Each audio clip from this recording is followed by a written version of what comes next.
Hello students, welcome back to my biology class. In the last class I had talked about nucleus, and in the end I said we'll begin with the endomembrane system in the next lecture. So today we'll take up what is endomembrane system and which cell organelles are included in endomembrane system. Now we're taking up the definition of endomembrane system. The interior of a eukaryotic cell is composed of many membrane-bound organelles. Each of these organelles have distinct shape and structure. And out of this, some organelles, they work together or function in a coordinated manner, and that makes up the endomembrane system. Now you know there are so many cell organelles lying in the cytoplasm of eukaryotic cell. Some are double membrane bound, some are single membrane bound, and there are some which are without any membrane. We'll take one by one. Now, endomembrane system is basically that system in which there are cell organelles. You know, each cell organelle is assigned specific shape and structure according to its function, right? Any organism or any structure, its shape is always according to its function assigned. So here also the organelles have distinct shape and structure according to the function they have to perform, and there are some organelles which work in coordination with each other. Now these organelles are endoplasmic reticulum, Golgi bodies, lysosomes and vacuoles. These four, they coordinate with each other and function. So that is, their functioning is coordinated. So these are called organelles of endomembrane system. I repeat again, endoplasmic reticulum, Golgi complex, lysosomes and vacuoles, they coordinate together and function. So these four organelles are included in the endomembrane system. Here I have mentioned here endoplasmic reticulum, Golgi complex, lysosome and vacuoles. Now there are some organelles like mitochondria, chloroplast and paroxysms. They do not coordinate with the above mentioned cell organelles, and so they are not part of endomembrane system. So we start with the first cell organelle, that is endoplasmic reticulum. Today we'll take up one by one and first of all finish the cell organelles of endomembrane system. Our today's topic would be endoplasmic reticulum. Now, in light microscope, it was first seen by a scientist called Garnier. Through light microscope, Garnier saw endoplasmic reticulum for the first time. And it was later on discovered by Porter and Thomson, and the name endoplasmic reticulum was given by Porter. So that is the history of endoplasmic reticulum. Now this endoplasmic reticulum, how is it seen under electron microscope? Under electron microscope, it showed presence of a network of reticulum of tiny tubular structures called endoplasmic reticulum. Now this was seen as a three-dimensional structure, and it is a network of reticulum. Reticulum is again a kind of network, and it had tiny tube-like structure. So this structure, cell organelle, that is endoplasmic reticulum, is quite extensive in the cell. It occupies quite large area of a cell. So that is endoplasmic reticulum. Now this endoplasmic reticulum, divides the intracellular space. You know, the space inside the cell, that is intra, and the space between two cells, that is intercellular space. So there is a difference between the two words, that is intracellular and intercellular. So you understand this? There is a difference between two words, intracellular, that is space within the cell, and there is another word, that is intercellular, that is space between two cells. If I draw cells like this, and this space, that this is the intercellular space, and if I am drawing a cell like this, the space inside this, the shaded portion, that is the intracellular space. So endoplasmic reticulum is divided into two distinct compartments. First is the luminal compartment and second is the extraluminal compartment. Now here I will tell you what is lumen. Lumen is the gap, cavity or the space that is empty, vacant in a vessel, in a tube. Okay, supposing I am opening this and this cap, it has a space inside. As you can see, my finger can go inside. So this space, that is called lumen. So from the word lumen, it is luminal and outside the lumen. Now this is, if supposing this is a tube-like structure, the whole thing, the space inside, the empty space inside the tube, that is luminal compartment, and the space outside, that is extraluminal compartment. So that is how it is. Luminal compartment, it is the internal space enclosed by the endoplasmic reticulum. And extraluminal, extra means outside. When we say intracellular means inside the cell, when we say extracellular means outside the cell. Now extraluminal means outside the lumen. So it is the space present outside the endoplasmic reticulum in the cytoplasm of a cell. Now let's see the diagram over here. See, when we see a cell, this center part, blue colored part, is the nucleus. In the last lecture I had shown you a ball and imagine a small ball within it. So that is the nucleolus. The same over here. This is the nucleolus. The blue thing is the nucleus and I have drawn dots on it. Those are the nuclear pores. Now you can see this dark colored part, that is the lumen. That is the lumen of endoplasmic reticulum, and you can see it is connected with the nucleus. So that substances which come out of the nucleus through the nuclear pores can enter into this endoplasmic reticulum through in the lumen, in the luminal compartment of the endoplasmic reticulum.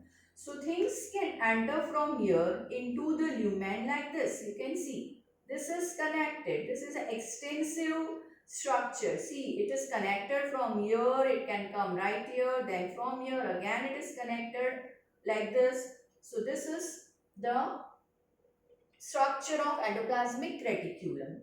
And you might be wondering why I have drawn the green dots. These green dots, they are representing the ribosomes. Okay. So that is related with the compartmentalization of endoplasmic reticulum. So endoplasmic reticulum has two compartments. First is the luminal compartment and another is extraluminal. From the word luminal, you can understand it is a space, internal space enclosed by the endoplasmic reticulum, and the space outside. See, this is outside, but it is occupying the cytoplasm. So that is the extraluminal compartment. Now, there are four compartments of endoplasmic reticulum, and depending on the shape, it is cisternae, vesicles, tubules or tubular. So this is it, cisternae, vesicles, and it can be tubular or tubules. So cisternae are long, flattened, unbranched units arranged in stacks, which you can see here. These are the cisternae. And the cisternae means it is a like a sac-like structure, flattened sac-like structure. We call that cisternae. And you must have heard about cister while doing your maths class. You are asked to find volume of cistern. Cistern is a big large tank. So this is how it is. This is a flat tank. Flat, quite a broad space but flattened. So that is cisternae. So this structure is representing, these are the cisternae. Long, flattened, unbranched. There is no branching. So that is, they are arranged in stacks. Stacks means on one upon another. Now the second structure is vesicles. Vesicles, they are the round structures. If I draw vesicles over here, it would be like this, rounded oval or spherical structures. These are called the vesicles. And from another form is tubular, and here apparently you will understand it is tube-like structure. So irregular, often branched tubules. So this is the tubular structure. If I want, I can draw it like this. I draw a tube like this, and then I can do the branching. This is the branching. Okay. So it can be branched, it may not be branched. So irregular, often branched tubes. So the components of ER includes, first of all, cisternae, second, vesicles, and third, that is tubular. Now, depending on the basis or on the presence or absence of ribosomes, endoplasmic reticulum are classified into two types. First is the rough endoplasmic reticulum, that is RER. You also called it granular because when you see it, you feel there is something stuck on it. That is, it gives appearance as if granules are stuck on them. So that is granular. The another one form is smooth endoplasmic reticulum or agranular.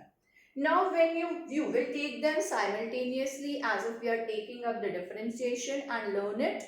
So rough endoplasmic reticulum, when it is observed under microscope, the appearance is rough. Now if I stick beads on this marker, and if I just move my hand on it, so what would be the feeling? It would be rough, and appearance will also be looking rough.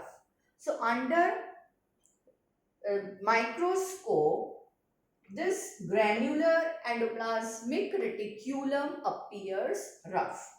It appears a little bumpy. So it is called rough endoplasmic reticulum or granular endoplasmic reticulum. Now the second type is smooth endoplasmic reticulum or agranular. When you observe it under microscope, it appears smooth. There are no ribosomes on them. Now second point. Now ribosomes basically have two units. Okay. Now I draw a ribosome over here. It is having, I'm just drawing a very rough figure, a large unit and a small unit. So this is, if I draw a ribosome, something like this, and another unit is a large one. So in eukaryotic cells, you have 80S ribosomes, and the larger unit is 60S, and the smaller one is 40S. So this is regarding ribosome. The ribosome is basically made up of two subunits. One is larger, another is smaller units. And in eukaryotic cells, you have 70S type of ribosomes. So in rough endoplasmic reticulum, 80S ribosomes. I told you eukaryotic cells have 80S kind of ribosomes. So 80S kind of ribosomes binds to ER by the larger unit. So this is made up of two units. Now supposing a ribosome has to bind over here, which unit will bind? The larger unit. Okay. So 80S ribosomes binds to ER by the larger subunit with the help of two glycoproteins, that is ribofourin 1 and ribofourin 2. You have to remember these names. So 80S ribosomes binds with endoplasmic reticulum over here with their larger unit with the help of two glycoproteins which are called as ribofourin 1 and ribofourin 2. Now this RER is more stable kind of structure, that is another characteristic, and it is basically made up of cisternae and vesicles. So basically which components are included in RER? They are cisternae and vesicles. And these are abundantly found in cells which are engaged in protein synthesis and secretion.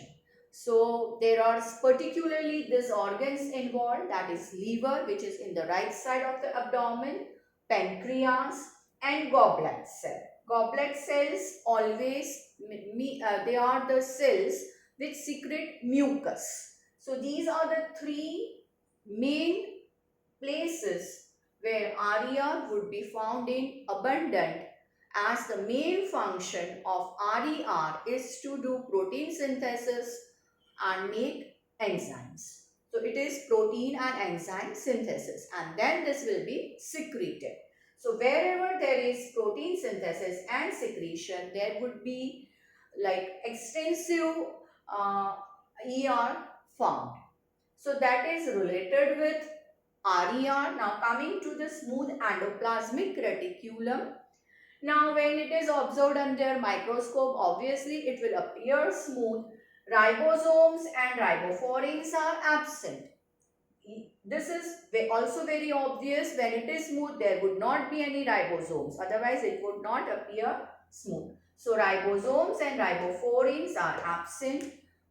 SCR is compared to RER less stable structure, and this is found mainly composed of tubules. As you can see in this diagram, I have drawn tube-like structure, and these tube-like structure are SCR.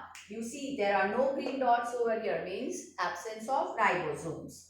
So I repeat again, they appear smooth. This ribosomes and ribofourins are absent. They are compared to RER less stable structure and mainly composed of tubules, whereas RER is composed of cisternae and vesicles.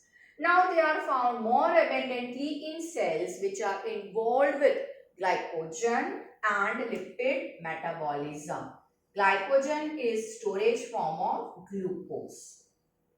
When excess glucose is found in a cell, it is converted into glycogen. So this is involved with glycogen and lipid metabolism, and these are found, SER are abundantly found in liver cells because excess of glucose is converted into glycogen in liver.